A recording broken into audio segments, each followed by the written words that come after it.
Hello my dear students, कैसे हो आप सब। आज हम सॉल्व करेंगे क्लाउड प्ले फॉर्म की बाकी की जो बची हुई एक्सरसाइजेस। मतलब अभी तक मैंने इस फॉर्म से रिलेटेड 3 वीडियोस अपलोड की हैं। पहली वीडियो में मैंने क्लाउड प्ले फॉर्म की एक्सप्लेनेशन अपलोड की। सेकंड में मैंने आपको एक्सरसाइज सॉल्व करवाई, लेट अस डिस्कस।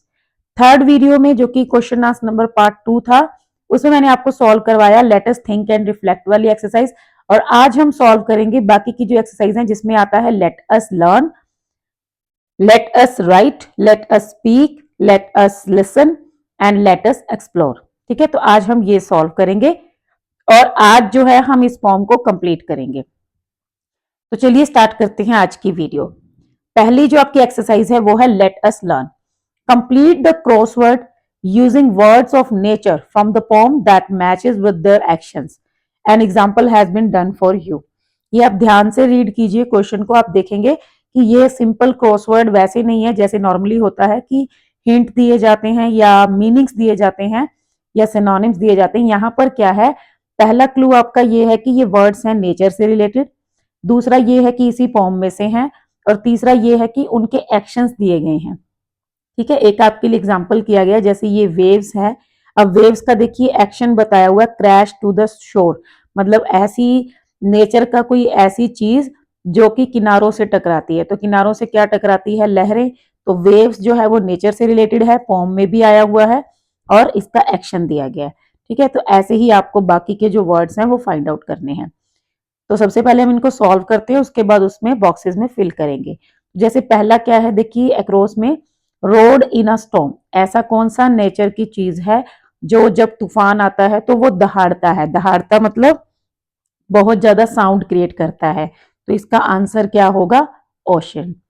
नेक्स्ट है ब्लू फोर्सफुली। ऐसी क्या चीज है नेचर में जो काफी फोर्स के साथ चलती है, बहती है? तो वो हो गया wind.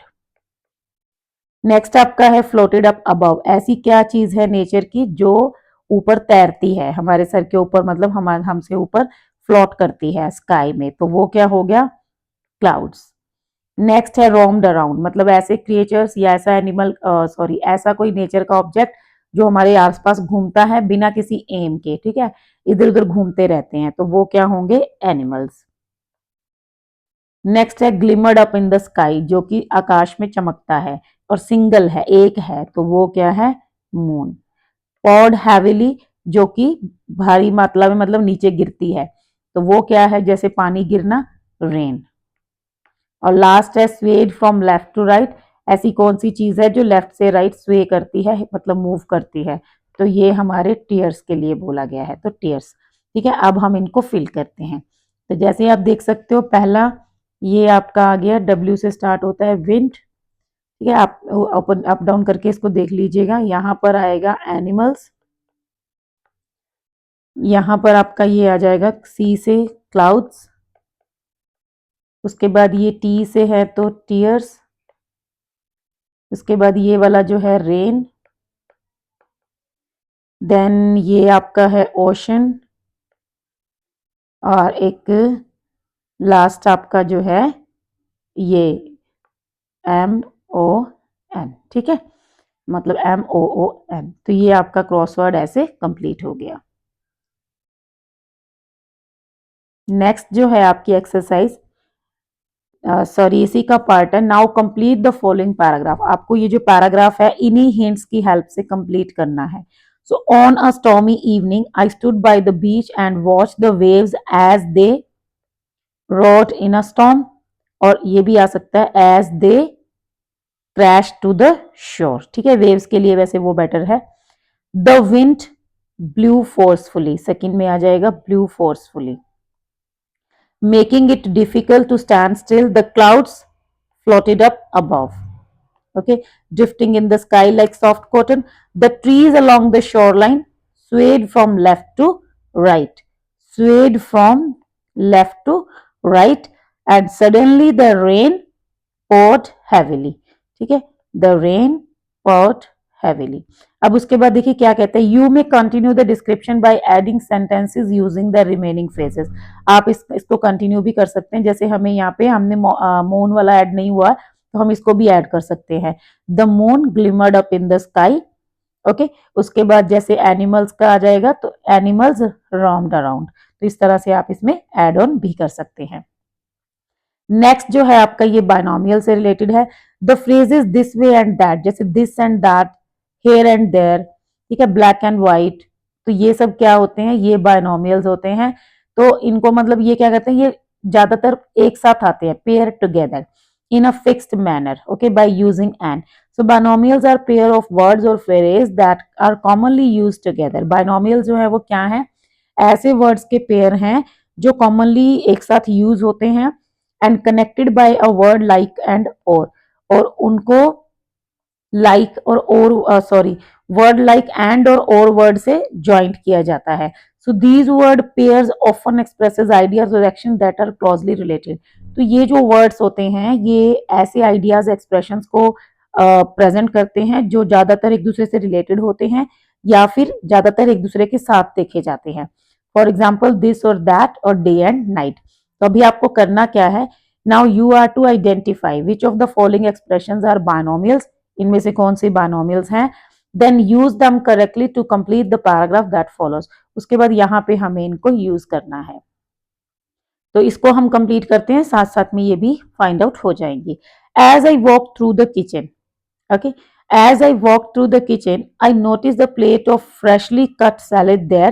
I decided to add a little, अब सलाद पे क्या डालेंगे, salt and pepper, so salt and pepper for flavor. Then I thought about whether to enjoy the salad with something sweet or sour, खट्टा या मीठा, to drink. I looked around to see if anyone else was in the kitchen, but everyone was here and there. I couldn't decide if I wanted the black and white bowl, okay, और for the सलाद और plain one, मतलब मैं decide नहीं कर पा रहा था कि मुझे ब्लैक एंड व्हाइट बॉल लेना है या एक प्लेन बॉल लेना है। तो ब्लैक एंड व्हाइट और plain one, in the end I choose the plain one for it simplicity. ठीक है, तो ये हमने चार इसमें यूज कर लिए हैं। इसके अलावा अगर आप देखेंगे तो जैसे ये सॉफ्ट एंड कलरफुल, कूल और वार्म, ठीक है, लेमन एंड मसाला, तो ये जैसे थोड़ा ऑड लग रहा है, और ऑल एंड अराउंड ये भी ऑड लग रहा है। ये तो आपको वो बस बायनोमियल चूज करने हैं जो कॉमनली यूज होते हैं। उसके बाद नेक्स्ट आपका टास्क आता है लेट अस लिसन। इसमें मैं आपको जैसे पहले भी कहती हूँ कि ये आप आंसर्स देख के मत सॉल्व कीजिए, रीडिंग करके मत कीजिए, क्योंकि ये लिसनिंग प्रैक्टिस के लिए है। तो पेज नंबर 37 पे आपको एक पैराग्राफ दिया हुआ है जो कि रेन से रिलेटेड है। तो आपको क्या करना है, किसी को बोलिए, वो पैरा आपके लिए रीड कर देगा, उसके बाद आप आंसर्स फाइंड आउट कीजिए। Listen to a talk about rain. As you listen, much types of rainfall in column 1 with the effects on nature given in column 2. Match the types of, sorry मैंने much बोल दिया, so match the types of, ठीक है। तो आपको क्या करना है, ये कॉलम 1 को कॉलम 2 के साथ मैच करना है।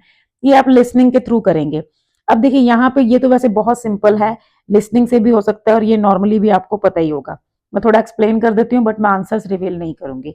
Light rainfall, heavy rainfall and acid rainfall, आपको देखना है तीनों में क्या क्या किस चीज से ये मैच होंगी। जैसे देखो ये पहला क्या है, damage plants, water bodies and buildings. इन तीनों में से ऐसी कौन सी रेन है जो प्लांट्स, वाटर बॉडीज और बिल्डिंग्स को डैमेज करती है। फिर ऐसी कौन सी है जो हेल्दी ग्रीनरी के लिए अच्छी है, और ऐसी कौन सी रेन है जो रिवर्स को भर देती है लेकिन फ्लड और डैमेज भी कॉज करती है। तो लाइट, हैवी और एसिड, इन तीनों को आपको कॉलम्स को मैच करना है। ये जो है ये आप लिसनिंग के थ्रू भी आंसर्स फाइंड आउट करेंगे, क्यों, क्योंकि इसका वन वर्ड में ही आंसर है और प्रॉपर वो वर्ड जो है 3 वर्ड वो आपके पैराग्राफ में आपको मिलेंगे, लेकिन आप रीड नहीं करेंगे, आप उसको मतलब सुनेंगे, कोई आपके लिए रीड करेगा, आप उसको सुनकर आंसर करेंगे। ठीक है, you will listen to the talk once again, अब यहाँ पे दोबारा आपको सुनना है और आपको ये आंसर्स फाइंड आउट करने हैं in exact in one word. Rain is refreshing when it falls, rain refreshing होती है जब ये गिरती है, कैसे गिरती है उसकी क्वालिटी बताई हुई है, तो वो आपको आंसर फाइंड आउट करना है। When it rains heavily the size of the raindrop is, जब रेन हैवी होती है तो रेन ड्रॉप्स का साइज क्या होता है वो बताया गया है। Rain can destroy plants and buildings when water vapour gets mixed with, rain जो है वो प्लांट्स को खराब कर सकती है, बिल्डिंग्स को भी नुकसान दे सकती है। कब, जब वाटर वेपर जो होते हैं वो किसके साथ मिक्स हो जाते हैं वो आपको बताना है। एक प्रॉपर वर्ड है उसके अंदर, वो आपको फाइंड आउट करना है। ठीक है, लिसन करना है ध्यान से और वर्ड फाइंड आउट करना है। ये आ गया आपका लेट अस स्पीक एक्सरसाइज। इसके अंदर पेयर्स में काम करना है आपको, work in pairs. Observe the two pictures of rainy day scenes, दोनों पिक्चर रेनी डे सीन्स की हैं। ठीक है, एंड आइडेंटिफाई द सिमिलैरिटीज, दोनों पिक्चर्स में सिमिलैरिटीज देखिए, दोनों में रेनी डे है, दोनों के अंदर आप देख रहे हो रोड्स पे पानी है, दोनों में आप देख रहे हो लोगों ने अम्ब्रेला ले रखी है। ठीक है, एंड डिफरेंसेस, अब डिफरेंसेस क्या है, ये कोई गांव का सीन है, ये किसी ओवर क्राउडेड सिटी का सीन है। यहाँ पर लोग एंजॉय कर रहे हैं रेन को, रिफ्रेशिंग सा है, सूदिंग है। यहाँ पर क्राउडेड है और लोगों को इनकन्वीनियंट हो रहा है, और इनकन्वीनियंस हो रहा है और लोग जो हैं वो मतलब परेशान हो रहे हैं, इंजॉय नहीं कर रहे हैं। ठीक है, each person chooses to list इधर सिमिलैरिटीज और डिफरेंसेस। आपको क्या करना है, दो का पेयर बनाना है, एक सिमिलैरिटीज ढूंढेगा, एक डिफरेंसेस ढूंढेगा। फिर आप एक दूसरे के साथ शेयर करेंगे अपनी फाइंडिंग्स को, और ज्यादा ऑब्जर्वेशन करेंगे दोनों की लिस्ट में। मतलब अगर आपको कोई डिफरेंस मिल रहा है तो आप दूसरे अपने पार्टनर को बता सकते हो, उसको कोई सिमिलैरिटी मिल रही है वो आपको बता सकता है। Now take turns and use the given sentence prompts to express the similarities. अब आपको क्या करना है, अपनी टर्न पे, जैसे एक ने पहले सिमिलैरिटीज बोलनी है, दूसरे ने डिफरेंसेस बोलने हैं, तो इनमें आप ये प्रॉम्प्ट्स यूज कर सकते हो। जैसे बोथ सीन्स शो, अब देखो यहाँ पर ये आप यूज करेंगे, बोथ सीन्स शो, क्या शो कर रहा है, both scenes show the situation after rain. ठीक है, unlike picture one picture two has, अब यहां पर आपको डिफरेंस बताना है, तो unlike picture one picture two has more crowd. ठीक है, उसके बाद in both pictures we can see, what you can see in both the pictures, after effects of rain. In contrast to picture one picture two shows the condition of city area. ठीक है, या the condition of a city और a narrow road और a market place in a city after rain. तो ऐसे करके आपको इसको स्पीकअप करना है। ठीक है, ये सारे प्रॉम्प्ट्स हैं, इनको आप यूज कर सकते हैं। जब सिमिलैरिटीज बोलेंगे तो ये आपके काम आएंगी, जब आप डिफरेंसेस पे बात करेंगे तो ये। उसके बाद क्या करना है, एक्सचेंज योर लिस्ट, अब अपनी लिस्ट एक्सचेंज कीजिए। टेक टर्न्स अगेन, ठीक है, दोबारा से दूसरे टॉपिक पे बोलिए। जैसे आपने पहले सिमिलैरिटीज बोला तो अभी डिफरेंसेस पे बात कीजिए, पहले डिफरेंसेस किया तो अब सिमिलैरिटीज पे। ऐसे ही आपका फ्रेंड करेगा। नेक्स्ट आता है लेटस राइट, ये आपको लेटर लिखना है, ये आपके लिए क्लास 10 के लिए भी हेल्पफुल है, क्योंकि क्लास 10 में लेटर राइटिंग जो है वो एक पार्ट है। Write a formal letter, formal letter है, किसको लिखना है, to the municipal corporation. Suggest करना है अवेयरनेस ड्राइव, किससे related, rain water harvesting in schools and educational institutions. In your letter explain the importance, आपको क्या करना है, रेन वाटर हार्वेस्टिंग की इम्पोर्टेंस बतानी है for sustainable water management, and encourage the corporation to organise workshops. उनको कहना है कि वर्कशॉप्स कराएं, कैंपेन्स कराएं, सेमिनार्स कराएं स्कूल्स में, किस चीज के लिए, अवेयरनेस फैलाने के लिए स्टूडेंट्स और स्टाफ में। तो ये आपका फॉर्मेट आपको दिया हुआ है, ये एस है सेंडर्स एड्रेस, फिर ये डी है डेट, फिर ये आर है रिसीवर्स एड्रेस, उसके बाद सब्जेक्ट है। ठीक है, यहाँ पर आपने अपना एड्रेस लिखना है, जैसे आप अपने स्कूल का नेम और XYZ करके सिटी का नेम लिख सकते हैं। डेट लिख दीजिए, रिसीवर हो गया। उसके बाद सब्जेक्ट में लिखिए व्यूज अबाउट या फिर importance of rain water harvesting या फिर awareness drive on rain water harvesting, ये आपका सब्जेक्ट हो गया। ठीक है, ये उसके बाद सर और madam, then body of the letter. अब बॉडी ऑफ द लेटर में आपको अपने व्यूज एक्सप्रेस करने हैं, आप क्वेश्चन में से आइडियाज ले सकते हो। योर सिंसियरली, यहाँ पे आपको अपना नेम लिखना है। तो ये हो गया SDR हो गया, ये S हो गया, ये S हो गया, ये B, और फिर ये C कॉम्प्लीमेंट्री क्लोज, और ये S।